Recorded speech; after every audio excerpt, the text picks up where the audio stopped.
Are you a natural networker and connector, but often find yourself on the outside of deals watching everybody else make most of the money? If so, then you might be a deal maker. In this video, we're going to be diving into the Wealth Dynamics Dealmaker profile type. We're going to be talking about the winning and losing formulas of people like SoftBank founder Masayoshi Son, Rupert Murdoch, and Donald Trump, who, whether you love him or hate him, is a perfect example of a deal maker. This video, like all the videos on this channel, is designed to help you with your business. So if you like it, please go ahead and click the like button. Leave us a comment down below or a question if you have one. And if you haven't done so already, make sure you subscribe to this channel and click the notification bell so that you never miss an episode.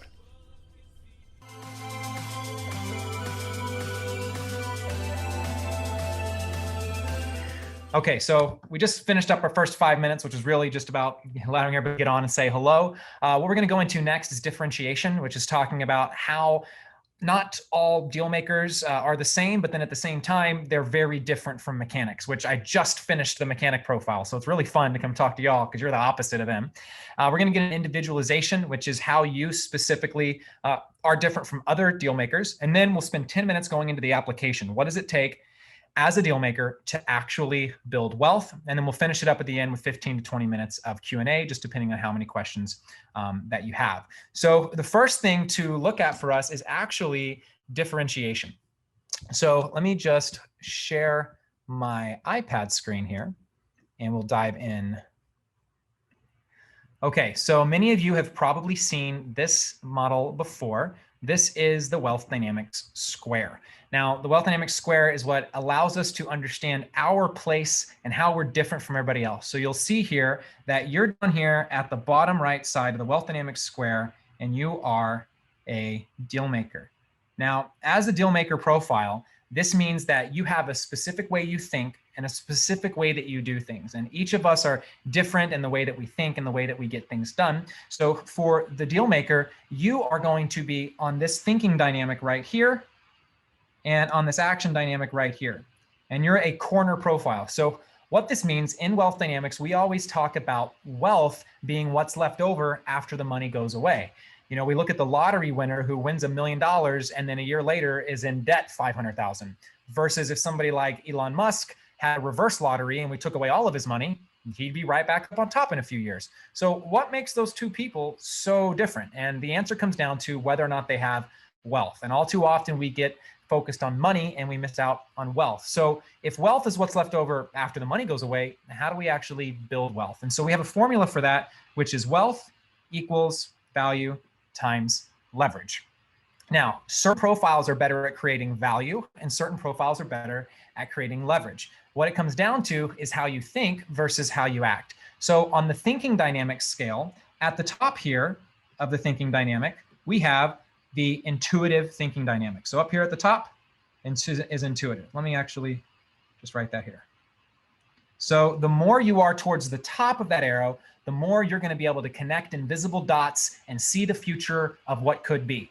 And the more that you're down here, which is more sensory, is the more grounded in the here and the now, being able to see what's right in front of you, being able to answer the questions. When do I need to be somewhere? Where do I need to be? And that is actually where the deal maker shines, is you're down here in that sensory thinking dynamic, which means that you can connect dots, but they're not some invisible dots up in the sky that are in the future. The dots that you're connecting are right in front of you, right here on the ground that you can take action on today. This is the reason why deal makers can, in a matter of one deal, make $1 billion, whereas somebody like a creator may have to spend years building a company and creating products to get the same $1 billion because they're creating something into the future, whereas you're creating something right here, here and now, and actually not even having to create it. You're usually just connecting those dots. And so the thing to understand here is that the more you are sensory, the more you are down here, the more present and in the now you are. Doesn't mean that you're not intuitive at all. It just means that you are more sensory than you are intuitive. Now, where you are also on an extreme is in the difference in your action dynamics. So on the left side over here, the action dynamic is what we call introverted, right? So the introverted action dynamic, actually a better place for us to write that would be right here, introverted. Which of course means on the other side of the scale, it's extroverted. Now, it's easy to assume that what I'm saying here is that people on the left are more to themselves and people on the right are, more outgoing. But that's not exactly what we're talking about. In wealth dynamics, the action dynamic is how do you get things done? In other words, if I bring you a problem, are you going to say, how do I do that? And ask that question, how, and you're going to go research and figure it out so that you can do it yourself. And that may take God knows how much time. Or are you going to take the simpler path for you where you say, extroverted, who can get this done for me? So the deal maker being on the right side of the wealth dynamic square is actually going to be all about the who. They're going to be all about the extroverted action dynamic. Who needs to get this done? My wife has a deal maker wing. You just met her, Grace. And I do not have a deal maker wing. I am innovation. I am intuitive. I am answering the question what. And so whenever there's a challenge, I always know what to do, but she's better to know who needs to do it. But then also as a deal maker, you guys are going to know when it needs to be done or where it needs to be done. So that sensory ability for you to be down here in this corner makes you a very, very important member of a team if people are somewhere else on the square. Say, for example, you have somebody like me, where I'm a creator.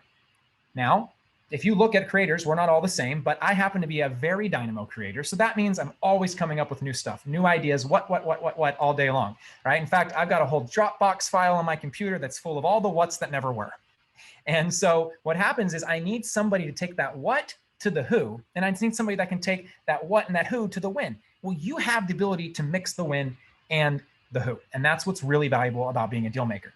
But as I said, not all deal makers are created equally. So let's talk about beyond the differentiation. Let's talk about the individualization. So let me share my screen here.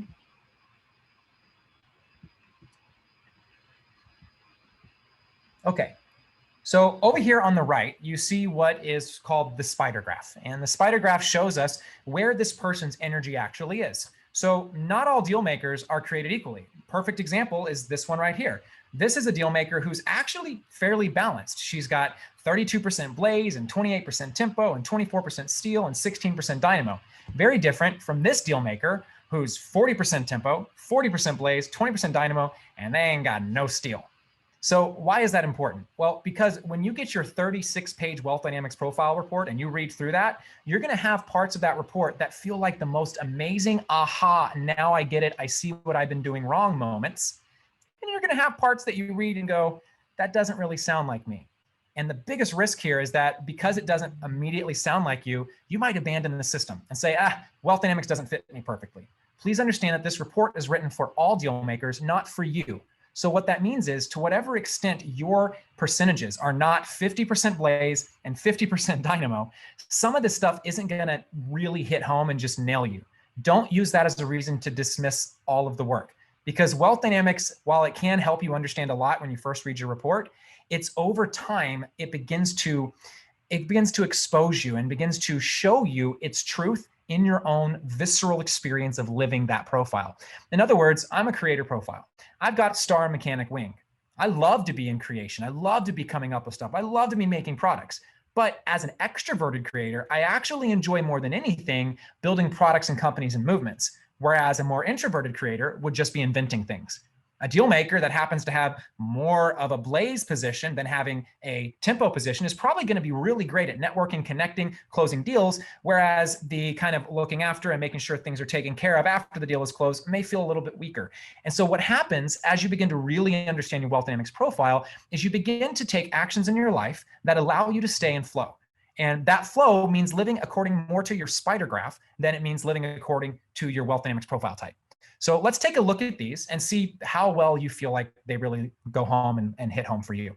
The strengths of the deal maker is that you're outgoing, you're entertaining, you're approachable, you're really great at listening to other people, right? You're always connecting with people and you're quick to see the opportunities.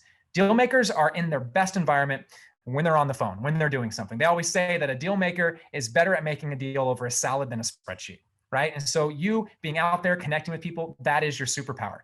But that comes with a kryptonite. And that weakness is really that you need structure in order to get results. It's very easy for you to get lost or caught in the weeds, often too quick to please, often mischievous. I know that's true for a lot of deal makers that I know, including the president of the United States right now, easily distracted by others and their ideas and really unsure of their own identity. And so when you look at a deal maker, you say, wow, those are strengths, those are weaknesses. Like, how does the deal maker then take those strengths and weaknesses to go out and produce real wealth so that I can have that value and that leverage in my life so that I can create long-term sustainable financial abundance in my life. But then also, if the money goes away, I can go make another deal. Oftentimes it is said that a deal maker can make more money in a single deal than a creator or a trader or anybody else can make in years. And so understanding that that is your power, now let's shift into talking about how you actually are going to create wealth with this. As always, building wealth begins by building a foundation. So your foundation is going to come from focusing on your relationships. And the higher level your relationships are, the bigger deals you can do. The time it takes you to do a $100 deal is not that different from the time it takes you to do a $1 million deal. So focus on building your managers and players, right, to support the deals you do, right? That way you can just be out there doing deals, and align with mechanics and creators who can provide you with the assets to actually go make these deals happen. All right, I'm a creator profile type. I came up with some products this year. I was super excited about those products. I went out, I marketed them, and people were really interested in them. And so I actually had a deal maker come onto my team who would then have phone calls with all those individual people. And all he had to do was close the person on the call into the product. He didn't have to come up with the product, innovate the product, right? And he was able to do that. But he was also very smart. And after we created that and he did that for me, he went on and he found deals and bigger deals and bigger deals. In fact, I can't even get him to close deals for me on my team anymore because he keeps going for bigger deals. That's the path of the deal maker, making the next deal always bigger than the one that you have right now. So let's talk about how the deal maker actually creates wealth. You're going to create wealth by investing your time in picking the right deals and the right people and managing negotiations, right? So this is the big thing. You need to make sure you have that time. Now, you really create wealth when you're acting as the opportunity finder, right? I used to be a real estate investor, and the best person to have on my team is someone that can just be out there finding and making deals for me. So seeking out the value differentials, right? We call that arbitrage. So when you can see, oh my gosh, if I bring this deal to this person, it improves their life in this way and their life in this way, and then I'm going to get some of what's in between, right? So bringing together buyers and sellers is a really valuable place to be as a deal maker. So make sure you clear the deck. Make sure that you have the time to really do this job well, managing those negotiations, finding the right people, and most importantly, having those right deals. Now, how do you create value? Well, you create value by focusing on building a team to seek out the deals, right? So if you think about some of the most famous deal makers, right? Another one besides Donald Trump is the founder of Sun Bank, Mr. I think it's Masayoshi Son. Don't quote me on exactly how to say his first name. But what he did is he built a team that would go out and identify Silicon Valley, American companies, and then he would then take those companies, invest in them with capital from Asia, mostly China, and he was able to build a multi-billion-dollar fund with that, where he got to keep a piece of that action. So invest time in building relationships with financiers and advisors and other people that can find opportunities for you, so that you're not just the one out there finding all the opportunities. Understand that your internal value, the value that you're bringing to the marketplace, everything we talked about before this has really been commercial value, but your internal value is going to be in developing negotiation skills, reading the 10 commandments of negotiation or the art of the deal, right? Understand that it's both knowing how to negotiate and being really tuned into the market that you are negotiating in, that is going to give you the ability to be that value piece between buyer and seller when you're making that deal. Now, it is no secret that many deal makers have been cut out of their own deals, where they bring two people together and they don't own the value that they create. So it's very important to know that it's not just about finding the deal, it's about controlling it. Your ownership comes down to the relationships on both sides, but then also contract paperwork, making sure that your position is set in stone before you even do that deal. Okay, you need to become that critical link without which the deal cannot take place, right? That is where you're going to be able to capitalize on the value that is created. So think about that. You're not making your money from the time you're putting in and connecting people. You're making money from the size of the value created from that connection, right? I've been part of real estate transactions where simply by making the deal, I walk away with $30,000, $40,000, $50,000 at closing before anybody begins to make any money. And I'm not even a deal maker, right? So if I could do that, I'm sure you could do something very similar and probably even create more leverage and value in your life, because that's going to be something you're doing from a place of naturality. So let's talk about how we leverage this, because value is only the first piece of the wealth equation. It's wealth equals value times leverage. The value that you create by having a consistent record of being able to put together good deals can now be magnified. So you can take that record and say, look, I have this credibility, right? People know that I'm good at making deals. They're going to want to come do more deals with me. In the same way that Mr. Sun kept putting together more deals into his SoftBank fund, right? In the same way that he did that and got that track record, in the same way that, you know, Donald Trump got his track record, love him or hate him, he's a deal maker and he made it work for himself all the way to the top, right? You're not going to start there though. That track record cannot be established out of the gate. And this isn't some fake it till you make it kind of strategy. You need to align yourself with what is real because your reputation depends on it. So begin by leveraging your time, but other people's credibility. Then eventually, as you and your team begin to develop more knowledge and credibility of your own and relationships that you have, you'll start to leverage those as well. But ultimately, you want to make sure that you secure your cash flow because this is a lot of times where the deal maker gets cut out of the deals. So make sure when you're doing a deal, when you're bringing people together, determine your cash flow in advance and make sure that there is no confusion.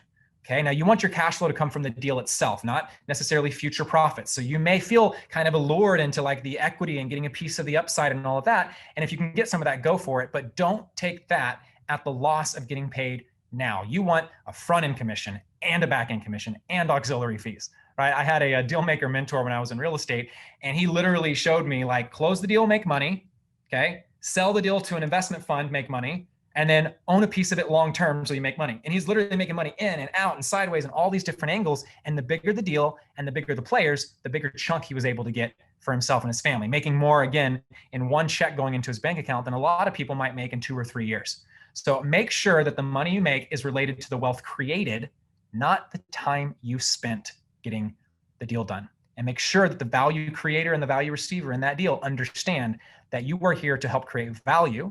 And that's what you're taking a piece of. You're not here just to trade your time.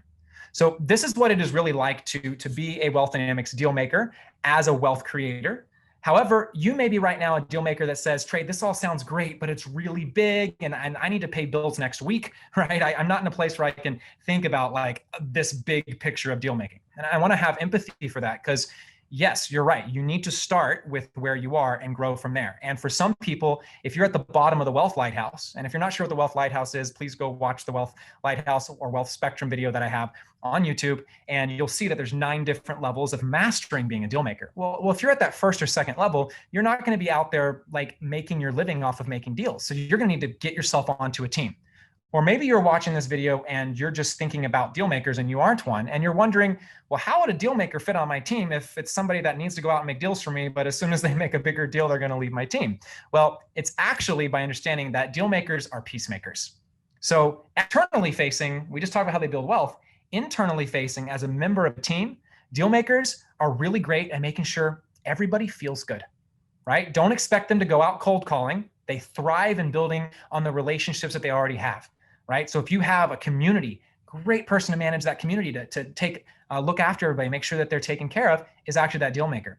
You want to work with deal makers to nurture the relationships that you already have within your team or within your community. And when things get too hot in the team, oftentimes the deal maker is the one that cools it down. So a lot of times your HR person will be a deal maker because they've got enough of that outgoing people person energy, that blaze energy, but they've also got the grounded tempo, slow it down.